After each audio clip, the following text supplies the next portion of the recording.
12.3 비상기업 이후 문학장 벗들은 왜 괴물로 변신했을까? 낚시 제목은 굉장히 좋은 것 같아요. 낚여서 오신 분들도 있겠고 또 이 낚시의 입기를 여러분들이 같이 해주셔야 되는 상황인 것 같습니다. 사실 비상계엄이 있었을 당시에 상황은 일반적으로 압도적인 여론이었었고요. 그 다음에 시민의 용기나 여의도에 보였던 그런 결단에 대해서 방송도 그렇고 또 여론도 압도적이었습니다. 그런데 대략적으로 1월 중순경 지나면서 제가 이제 공면을 한번 고민해봤는데 15쪽 보시면 공면을 한 6가지 공면으로 제가 짰는데 이 부분도 한번 같이 생각해보면 좋을 것 같습니다.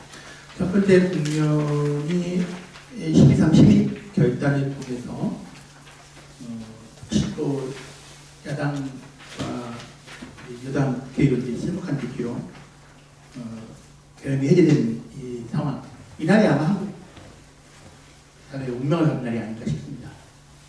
굉장히 중요한 결절점이었던 것 같고요. 두 번째는 탄핵소추안 가결이 됐던 12월 14일이었던 것 같습니다. 7일날 부결됐고요. 14일날 가결되는 과정 속에서 엄청나게 많은 인파들이 여의도에 모였던 그날입니다. 그래서 1차 가결 후에 1차 부결 후에 2차 가결이 이루어졌던 것. 그리고 또 하나가 이제 세 번째 결정점이 1월 15일 윤석열 2차 체포영장 경호처가 굉장히 중요하게 제기되면서 윤석열 체포영장이 집행됐고 그 와중에서 윤석열이 계속 메시지를 발화하면서 지지자들을 결집하고 지지자들에게 논리적 근거를 제시했던 그날이 아닌가 싶습니다. 네 번째 결정점은 아마 1월 9일 서부지법 폭동 사건이었던 것 같고 이게 그 공권력에 의해서 제기되긴 했지만 이게 아마 윤석열 지지자들의 물질적 힘을 갖도록 해주는 계기가 되지 않았을까. 고속된 사람들이 있었지만 실질적으로 이때부터 엄청난 그 힘을 이즈음부터 힘을 갖게 되지 않았을까. 대학생들이 자유대학이라는 이름을 결집을 하고 또 종교에서 적극적으로 나서고 하는 부분들 있지 않았을까. 그리고 이게 역전되는 순간이 있었죠. 그게 3월 7일 윤석열 구속 취소됐었을 때. 그리고 이제 그 역전되는 연장선상에서 거의 한 달여 동안 헌법재판소의 파면 결정이 유예되고 하는 이런 과정이어서 이때는 다시 파면을 해야 된다라고 하는 시민들이 결집을 하는 형태들이었던 것 같습니다. 그리고 4월 4일날 파면이 이루어지는 형태의 것이어서 이 결정점이 한 6개 정도로 얘기될 수 있지 않을까라는 생각이 들고 이 결정점마다 아마 국면이 좀 바뀌거나 새로운 형태의 상황이 전개되거나 하지 않았을까라는 생각을 해봅니다. 이 결정점은 누구 입장에서 바라보느냐에 따라서 많이 달라지고 할 것 같아요. 이렇게 기능을 봤었을 때 대략적으로 1월 중순 이후부터 2월 3월부터 해가지고 엄청난 변화들을 겪었었고 특히 3월 개강을 지으면서는 대학가에서 생각보다 훨씬 더 갈등이 많았습니다. 집회도 이루어지고 대학에 있는 교수자들 입장으로서는 새로운 신입생들이 오는데 그 신입생들이 처음 보는 대자보가 탄핵 반대, 파면 반대 대자보였다는 부분에 대해서 되게 충격을 받았고 그 다음에 유학과 신입생들이 정치적 대자보가 붙여 있는 것도 낯선데 그게 탄핵 반대 대자보 그리고 그것을 또 유익 있게 보고 하는 부분에 대해서 충격을 받았던 형태인 거고 또 하나는 순회 집회를 했었습니다. 대학을 돌면서 영국부 자유대학이라는 단체에서 순회 자유소 대학연대라는 자유대학이라는 단체에서 순회 공연, 순회 집회를 하면서 문제 제기가 됐었고 또 그것과는 별도로 비상행동과 촛불행동 그리고 정광훈의 대한민국 바로세우기 국민운동본부 세이브 코리아 국가비상구조회가 내내 123일 동안 거의 내내 같이 대기라는 항상 이었었습니다. 그래서 이게 좀 뭔가 좀 다른 국면이지 않을까라는 생각들을 해볼 수 있는 상황이었었고 이 보편적이라고 생각했던 보편적 민주주의가 어떤 방식으로 다르게 얘기되는가 하는 부분에 대한 논의들이 좀 필요한 상황이 될 것 같습니다. 우리가 생각하는 것 이상으로 12.3 비상계엄을 맞이하면서 다른 발언을 한 사람이 있었습니다. 3월 1일 광화문 집회가 대단히 인상적이었고 박근혜 대통령 촛불 집회 때보다 10배 이상 움직한 집회여서 그 대규모 집회가 너무너무 놀라웠다라고 얘기하면서 선거 때마다 여야가 아닌 진보 소수 정당에 투표를 하는 사람이었고 또 그런 부분 자기 표가 삭발되는 것에 대해서 너무 당연하게 된 사람이었는데 또 이제 좀 우회적으로 군중에 분림하는 존재를 믿게 되었고 대한민국의 미래가 중국의 영향을 받는 것에 대해서 너무 우려스럽다는 형태의 얘기를 했습니다. 우리가 생각하는 것보다 훨씬 더 세련된 사람이고 그 다음에 훨씬 더 교육을 받고 사회적 위치에 있는 사람입니다. 동료 시인의 경우도 있는데 친근한 것인데 살다 극우 보수 집회에 내가 참석하게 될 줄 몰랐다라고 경제적으로 얘기했습니다.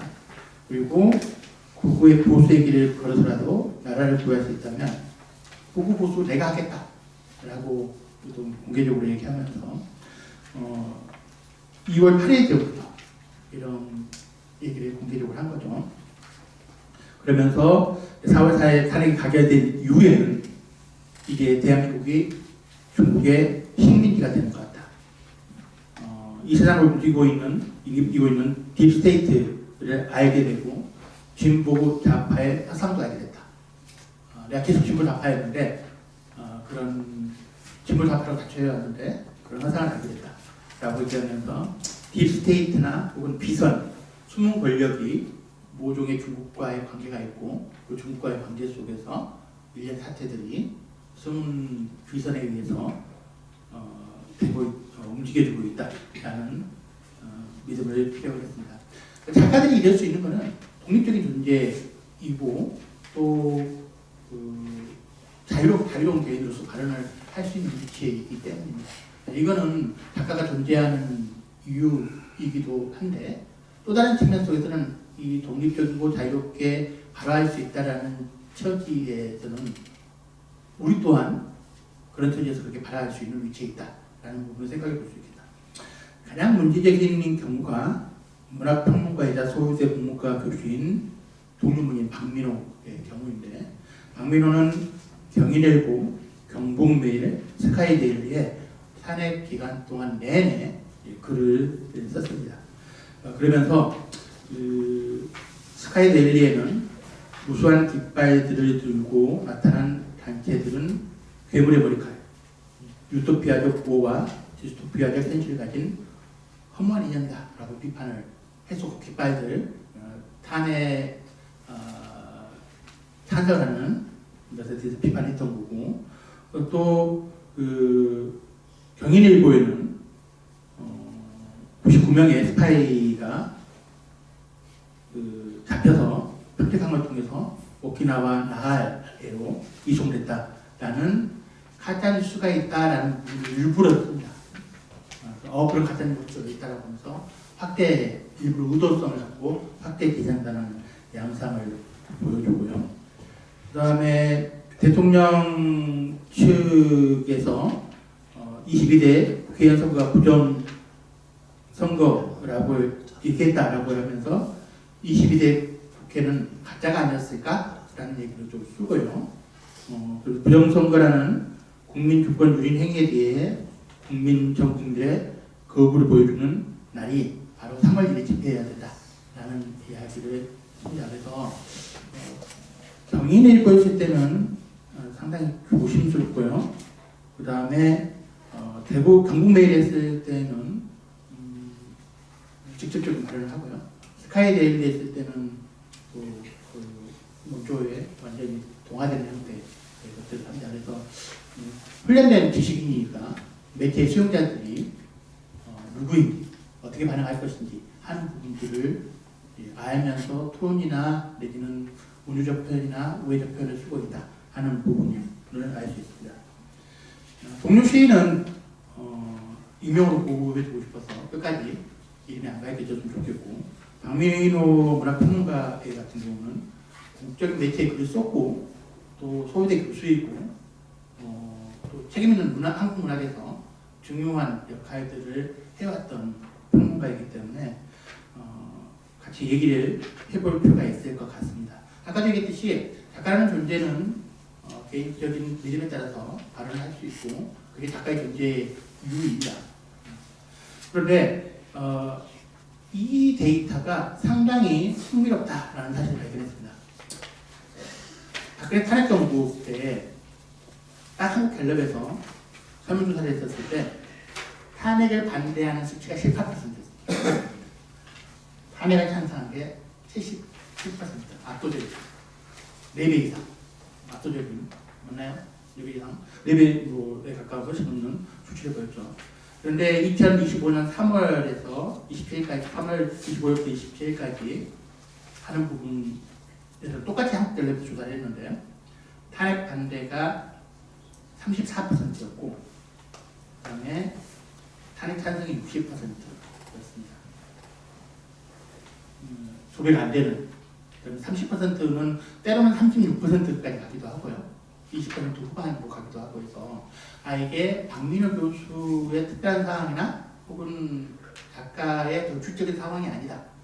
이는 상당히 많은 사람들이 최소한 2017년도 상황에서 2025년도 상황은 상당히 바뀐 부분이 있는 것 같다라는 얘기를 할 수 있을 것 같습니다. 시사인에서 좀 리서치를 했었을 때 탄핵 찬성 지표가 64%였고 반대가 29%여서 과잉 편집되거나 혹은 매체 환경에 따라 다르다라는 얘기들은 나올 수 있을 것 같습니다. 그런데 서구지법 폭동에 대해서 87%가 폭력이나 융합될 수 없다라고 얘기했는데 계엄을 찬성하고 탄핵을 반대하는 쪽에서는 80%가 국민저항권 행사라고 정당화를 했습니다. 그래서 이거는 뭔가 좀 주목할 만한 지표의 변화이고 상당히 대중 여론 속에서 우리가 그냥 정당성 이상의 문제들을 좀 갖고 있다는 얘기를 합니다. 시사인에서는 뭐라고 얘기하냐면 통계에 찾아보니 유튜브 과몰입이 결정적인 원인인 것 같다. 그래서 유튜브를 통해서 정보가 유통되고 확산되면서 이런 과몰입 형태가 나타나는 것 같다라는 주장을 시사인은 펼칩니다.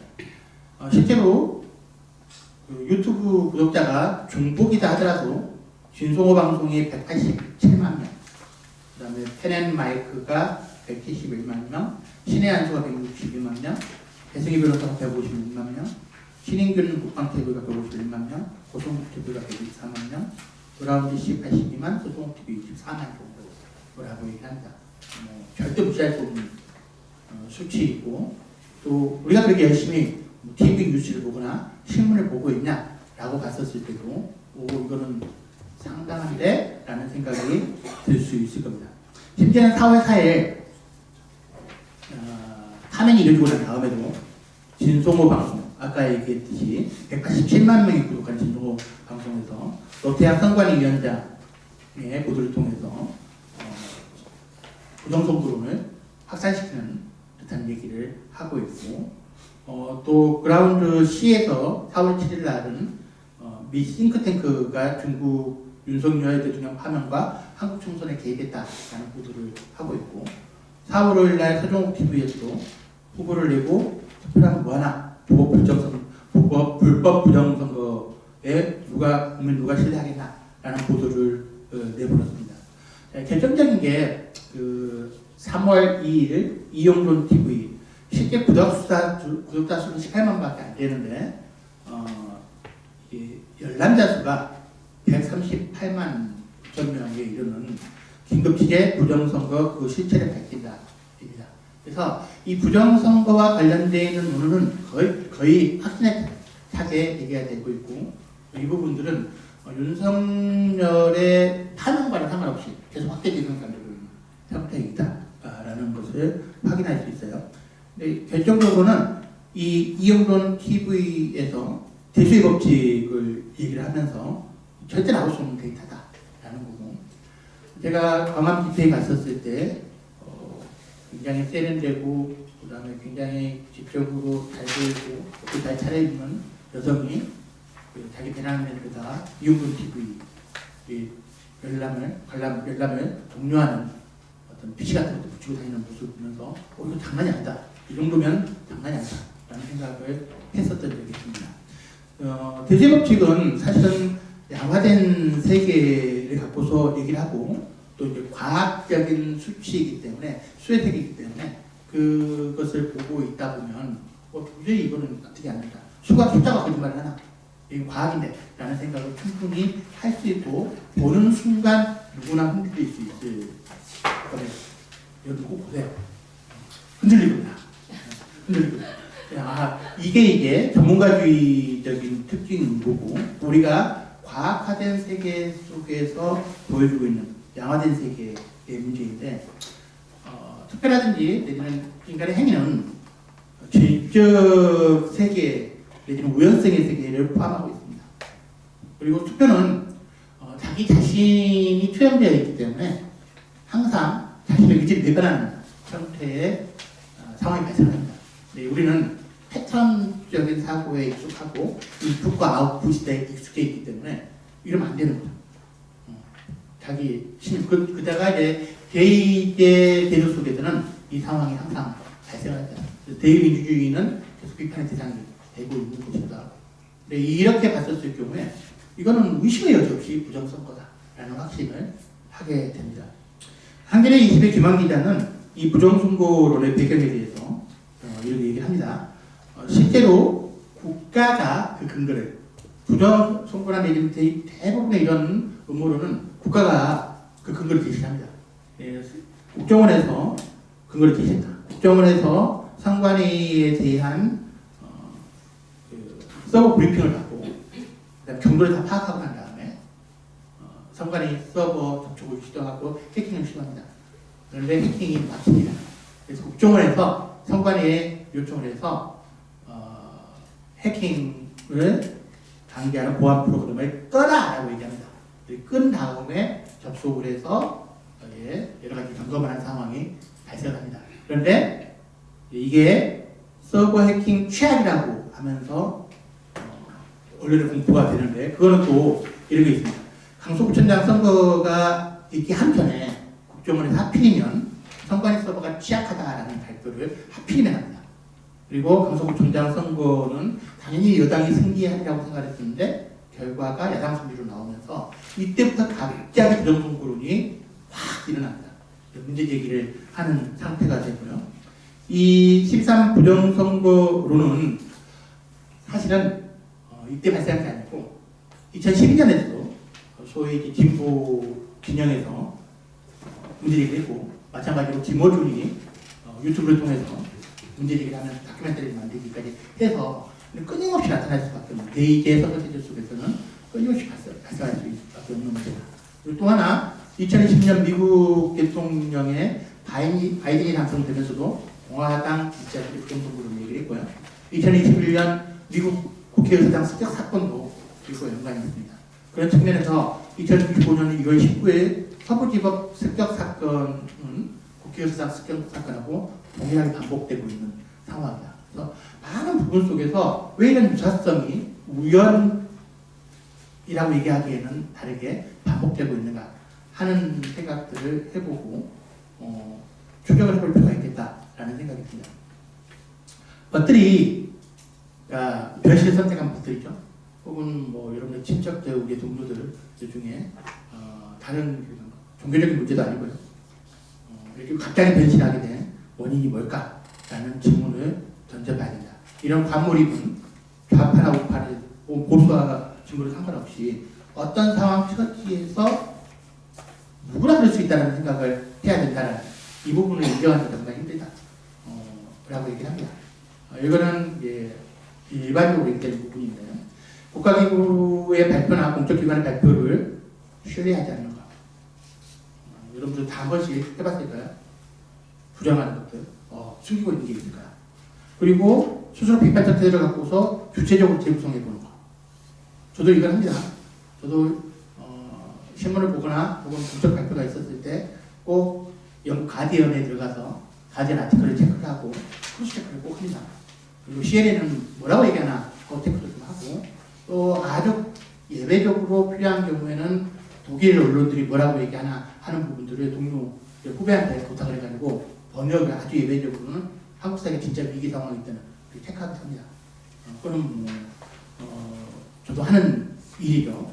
그리고 현 시스템에 대한 강한 불신들, 자신의 힘과 사유가 미치지 않는 보이지 않는 권력에 대한 적극적인 사유들.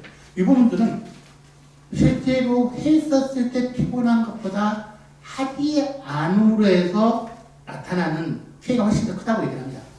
그래서 많은 사람들이 의심해보라고 합니다. 그게 설마 음모론이야라고 하더라도 의심해보는 게 결국 인간의 불확정적인 어떤 타국을 미리 막는 중요한 방법이다라고 얘기합니다.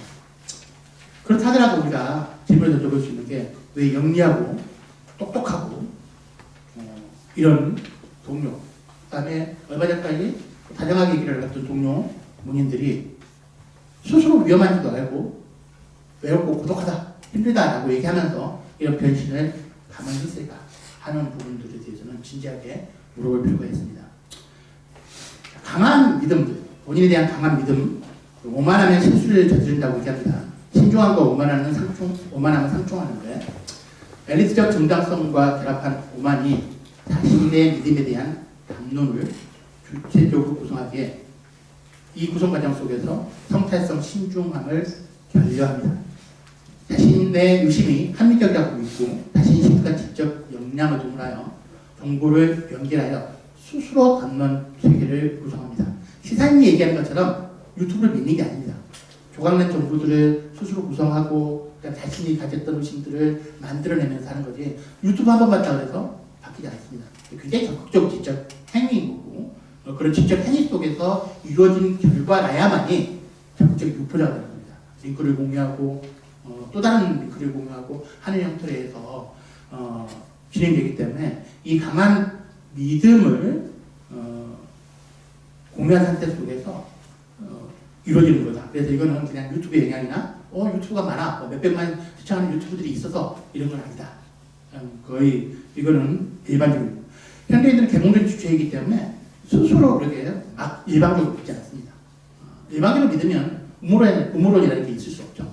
그런 형태인 거고 두 번째로서 이 미스빌리프라고 얘기하는 이 잘못된 믿음에 대한 이야기인데 미국된 엘리얼리 교수라고 디쿠드 교수가 있습니다.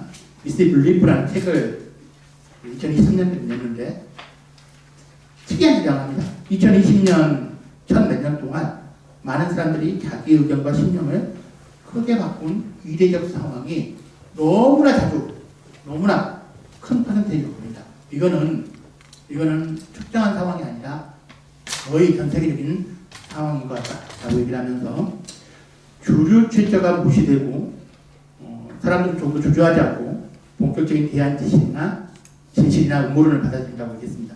특히 빌 게이츠 백신 음모론이 이라는 것들에 대한 유포 현상을 보면서 얘기를 합니다.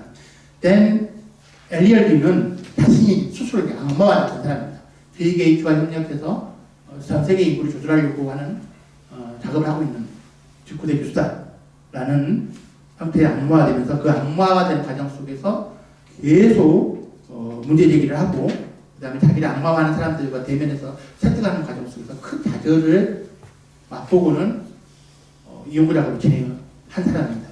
그래서 딥스테이트나 내지는 신세계 질서와 연결되어 있는 강한 확신들이 어떻게 구성되고 있는가 하는 부분을 얘기하면서 잘못된 믿음이라는 현상이라는 개념을 제시하고 이미 믿고 있는 것들만을 믿고 설득하려는 이들에 대해서 공격성을 갖고 있고 위축되는 방어기제를 작동하는 공통적인 현상을 발생합니다. 말이 안 통한다라는 걸 얘기하는 왜 그래 뭐 이런 것들 이런 상황들에 대해서 하는데 굉장히 확고하게 구성되어 있는 것들이다 라는 거고 세 번째로서 이제 한국적 특성을 얘기할 수 있는데 87년 이후에 민중역량과 시민역량의 강화를 통해서 민주화를 이뤘는데 민주주의에 대한 도전을 계속 극복해 왔다라고 얘기를 하는데 최근에 우리가 흔히 우파라고 호명되는 진영에서 똑같이 복제학습을 하고 있고 헤드마스크들 예를 들면 이런 거죠. 내가 49년생인데 집회는 대학생들만 가는 건 줄 알았어. 근데 이 나이에 집회를 가보니까 민주주의 주체가 뭔지 알겠어. 나는 너무 행복하고 광장에서 너무나 이제 내 목소리에 벌써 찾은 것 같아 라고 하면서 희열하고 열광하고 그다음에 엄청난 참여적 에너지가 얘기를 한다는 거죠. 동료애를 느끼고 이런 형태들이어서 시카고가 이루어지고 옛날에 그렇게 하면 시카고가 이루어지고 그 다음에 공유되는 담론 체계를 형성을 하고 현장에서 열정을 공유하고 난 다음에 그 다음에 거기에 대해 반대하는 사람들과 토론도 좀 해보고 세계 다시 역전적으로 읽어보면서 느낀 쾌감을 만끽하고 동료들로 동료들도 물어봤고 또 그런 헌신 속에서 자기 신념을 강화하는 형태들 이런 부분들이 발생하고 또 하나 이제 민주적인 부분이 민주주의라는 게 얼마나 혼란스럽고 복잡하고 또 무질서한가 하는 부분에 대한 한말 같은 것이 존재를 한다는 거예요. 그것이 그 윤석열을 지키는 것이 대한민국을 지키는 것이다라는 방어기제로 작동을 하면서 양성평등이 반빼민 약소자와 원고가 동성애 반대로 세계 시민주의적 평등이 중국 공포로 평등적 가능성이 권위주의 체제로 회귀하는 양상들을 보이고 이게 그 민중까지도 포섭하면서 민중을 정치 주체화하는 형태로 작동을 하고 있다. 이거는 한국 사회 전체로 이건 한국 사회라고만 국한시킬 수 없는 전 지구적 상황에서 나타나는 광범위한 백래시 현상이기도 하다. 그래서 일상의 감수성의 혁명이나 민주주의적인 투쟁의 효과, 항시적인 투쟁이 이루어져야 되는 효과이기도 하다라는 부분입니다. 그럼에도 불구하고 2020년 이후에 왜 이런 현상이 광범위하게 나타났고 민중이 자발적으로 이 현상에 열정적으로 몰입하는가 하는 부분들은 중요한 과제로 남습니다. 신자유주의 체계 하에서 발생하는 민중의 좌절과 절망을 한번 우리가 눈여겨볼 필요는 있지 않는가 하는 생각을 해보는데 시장의 자연 그대로의 모습을 파악하고 능력주의, 성과주의, 성장주의를 사회지대론적 관점 속에서 구성함으로 해서 오히려 민중이 배제되고 좌절이 극심화되고 하는 과정 속 우리는 경제적인 수치로만 현상에서 얘기해낼 수 없는 어떤 소외적인 효과들, 지워지는 효과들, 철저하게 목소리 강탈하는 형태들이 나타나지는 않는가. 그래서 이게 무시 중에 무기력 혹은 바꿀 수 없음의 형태로 나타남으로 해서 스스로 모욕감을 느끼고 절망감을 느끼는 것이 에너지화되는 형태로 파괴충동, 광장에서의 적극적인 행위, 실천으로 나타나는 것도 아닌가. 에티엔 발리바르가 스피노자 반오헬에서 대중대공포라는 것에서 대중은 공포에 떨지 않을 때 공포스러운 존재가 된다라고 얘기를 했는데 혹시 우리는 어떤 이게 80점이 됐던 어떤 열정적인 형태의 변화가 됐든 이 국면에 처해 있지 않는가 하는 부분들을 자기 파괴적이고 자회적이고 고립적이고 그 다음에 어떤 방향성이나 윤리적인 것까지도 파괴시켜버리는 형태의 암울한 미래가 예견되어 있는 건 아닌가라는 생각을 합니다. 엘리얼리는 진부하지만 이해와 공감이 되게 중요한 문제라고 얘기합니다. 다른 믿음, 잘못된 믿음을 갖고 있는 사람을 그냥 배제한다면 앞으로 얘기들은 더 큰 문화적 손실이 무시할 수 없다, 막대하다라는 얘기를 합니다. 박민호 교수는 경북메일에 쓴 그래서 믿음과 정치라는 글을 씁니다. 그런데 여기서 이런 얘기를 합니다. 내가 좋은 관계를 맺고 있던 사람들과 다른 정치적 견해를 표명하는 것에 대한 어려움을 토로하고요. 그 관계없는 사람이 무시하면 되는데 굳게 믿는 사람들이 걱정 반, 실망 반의 반응을 보일 때 굉장히 마음이 아프다라고 했습니다.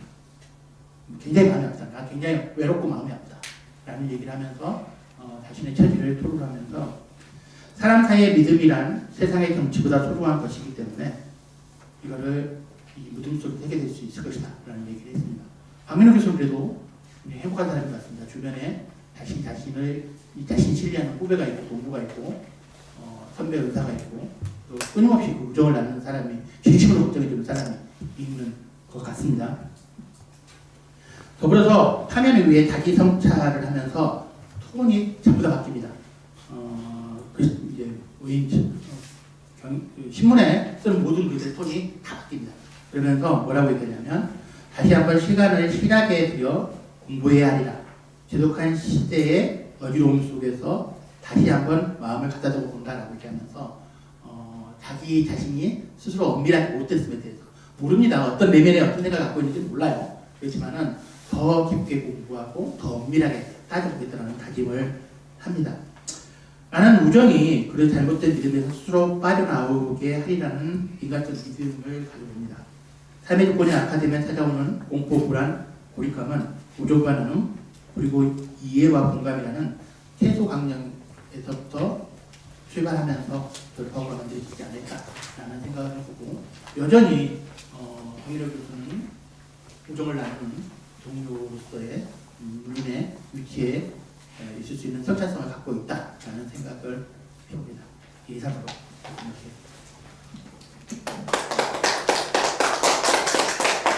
예, 고창원 선생님, 것들이 왜 괴물로 변신했을까라는 주제로 중요한 말씀을 해주셨어요.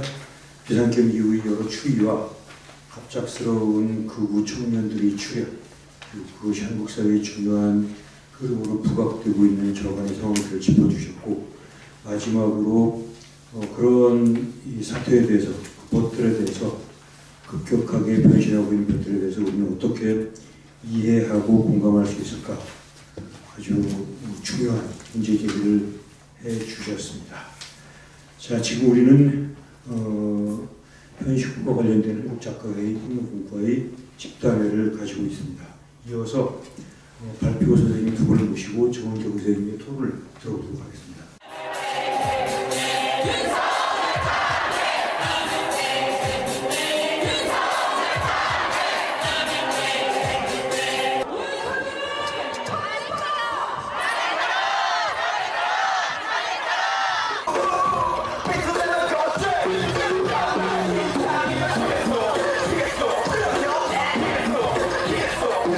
got